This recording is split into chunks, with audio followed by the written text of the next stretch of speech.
Oi gente, aqui é a Carolina Matos e hoje a gente vai falar sobre desenvolvimento da criança, marcos do desenvolvimento e primeiros sinais do autismo.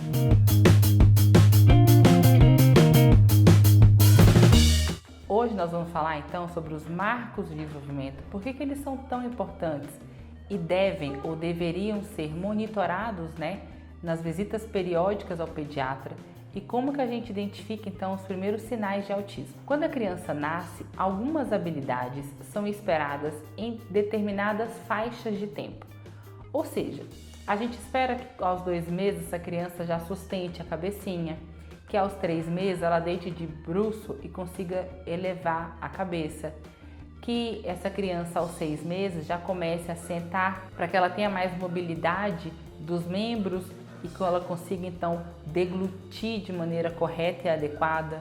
A gente espera que ela comece a sentar, se arrastar, que ela interaja, que ela segure objetos, que ela passe o objeto de uma mão para outra, que ela sorria socialmente quando a gente faz uma gracinha, que ela reconheça o som do pai e da mãe chegando, da voz, que ela procure esses sons, que ela acompanhe o movimento das pessoas, que ela observe, que ela comece então a emitir os primeiros sonzinhos, mamamá, papapá. Então a criança vai começar a engatinhar, ficar em pé e a partir dos 12 meses essa criança vai começar a dar os primeiros passos. Geralmente, os primeiros sinais de atraso só são identificados a partir dos 12 meses. Por que que isso acontece? Porque até os 12 meses, tudo que a criança faz, a gente vai se envolvendo naquilo, a gente não sabe bem o que são os marcos sociais, comportamentais que a gente pode esperar para aquele bebê. O que a gente espera é, sentou ou não sentou? Conseguiu comer e fazer a introdução alimentar ou não conseguiu? Já engatinha ou essa criança não engatinhou? Então nós, enquanto pais, a gente se preocupa mais com marcos motores, neurológicos e motores, e com o bem-estar físico da criança relacionado a gripes, viroses, as febres, os famosos saltos do desenvolvimento. Mas o que são esses saltos de desenvolvimento?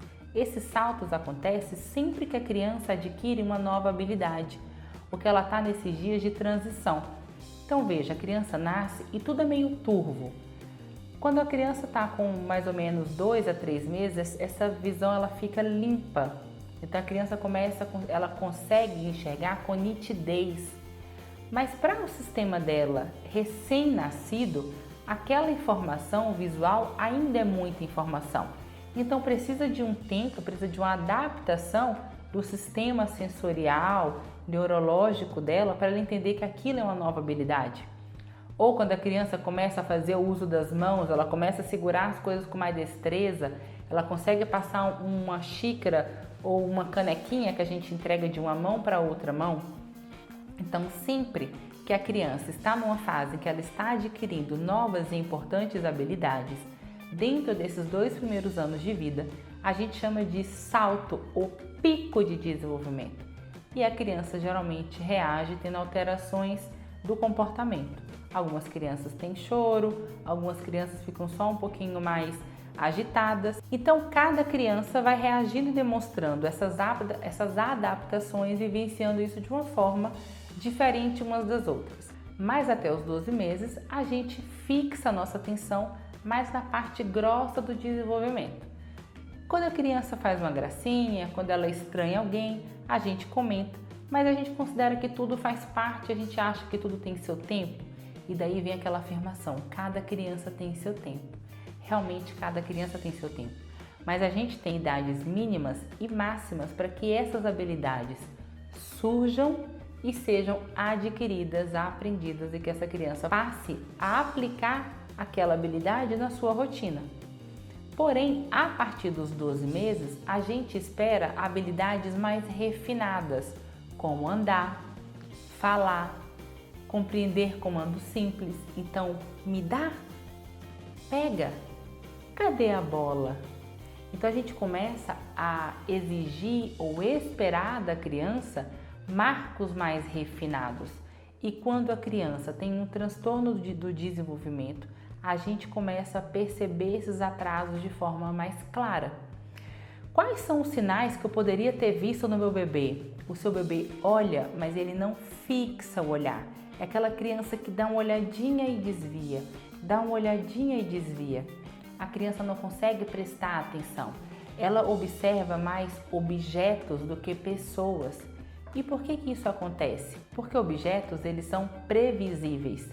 Se eu pego um objeto e bato, eu sei que dali ele vai fazer aquele som. Quando eu interajo com a pessoa, eu não sei o que eu espero da pessoa. A pessoa pode me fazer uma brincadeira, a pessoa pode me fazer uma pergunta, a pessoa pode cantar uma música, ou pode bater palma, ou pode fazer uma careta.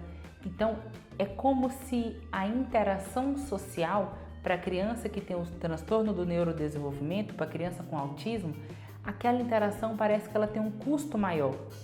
Então, a criança se engaja mais com objetos do que por pessoas. A pessoa observa mais objetos do que pessoas e situações do dia a dia. Então, quando acontece um som diferente, não é aquela criança que procura o som e olha para o rostinho da mamãe e do papai para compartilhar o que acabou de acontecer, como quem diz, olha, eu ouvi uma coisa diferente, você ouviu também?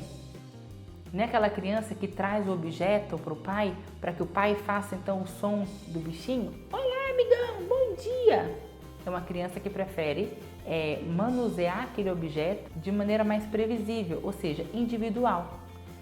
Então, a partir dos 12 meses, essa socialização, esse compartilhamento, essa interação, a gente já espera.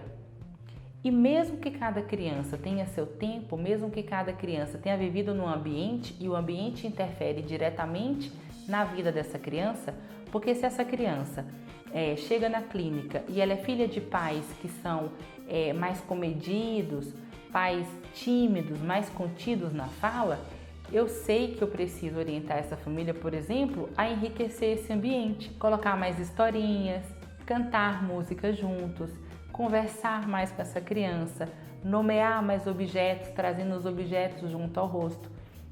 Então, por mais que cada criança tenha seu tempo, por mais que cada criança tenha vivência dentro de um ambiente com as suas individualidades, tem uma determinada faixa de tempo, um prazo para que essas habilidades aconteçam. Por exemplo, até 1 ano e 4 meses, a criança precisa dar os primeiros passinhos. Quando completa 1 ano e 5 meses, 1 ano e meio, não andou, já é considerado sinais de atraso. É um sinal de atraso motor. No caso da criança com autismo, essa criança não olhar quando é chamado, quando está na presença de outra criança, essa criança não se interessa por essa outra, não observa. Ah, meu filho é tímido, tudo bem. Ele é tímido, mas ele observa o que a outra criança está fazendo. Ele é tímido, ele se aproxima, por mais que ele tenha um pouco de dificuldade na interação. E aí a gente vai observando mais de um sinal.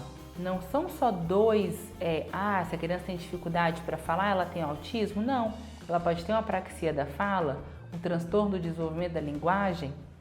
Então a gente vai juntando uma série de fatores e a partir dos 18 meses é quando a maioria dos pais procuram a gente para que a gente então possa fazer uma avaliação completa dessa criança e começar, se preciso for, um processo de estimulação precoce. Então aqui se baseia o início da nossa intervenção. Então por que a gente está intervindo com essa criança? Porque dentro dos marcos do desenvolvimento, essa criança não está conseguindo adquirir sozinha as habilidades esperadas. Para isso a gente utiliza também alguns instrumentos. A gente tem a caderneta de vacinação e lá tem a página, a gente coloca o dedinho na idade da criança e vai descendo com o dedinho. Tudo aquilo que está na linha da idade da criança é o que é esperado e o que ficou para a esquerda também são habilidades que a criança já deve ou deveria estar apresentando.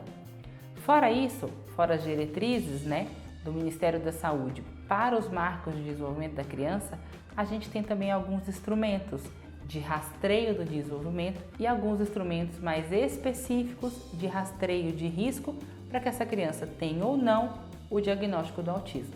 Então a gente aplica esses instrumentos de rastreio de desenvolvimento. A gente aplica os instrumentos voltados para o diagnóstico do autismo quando na anamnese ou quando na queixa da família a gente percebe sinais que nos levam à investigação do transtorno do espectro do autismo. Então, dificuldade na comunicação social, dificuldade na interação, dificuldade na linguagem, no atraso da fala, dificuldade no comportamento e compreensão de regras, atraso cognitivo. Então, são a junção de fatores que nos levam a fazer essa investigação. Então, a gente fica por aqui, dê um like nesse vídeo, se inscreva no meu canal, aperta o sininho para que você receba notificação quando eu postar vídeos novos e pode me seguir lá no Instagram também ou no canal do Telegram. Até mais!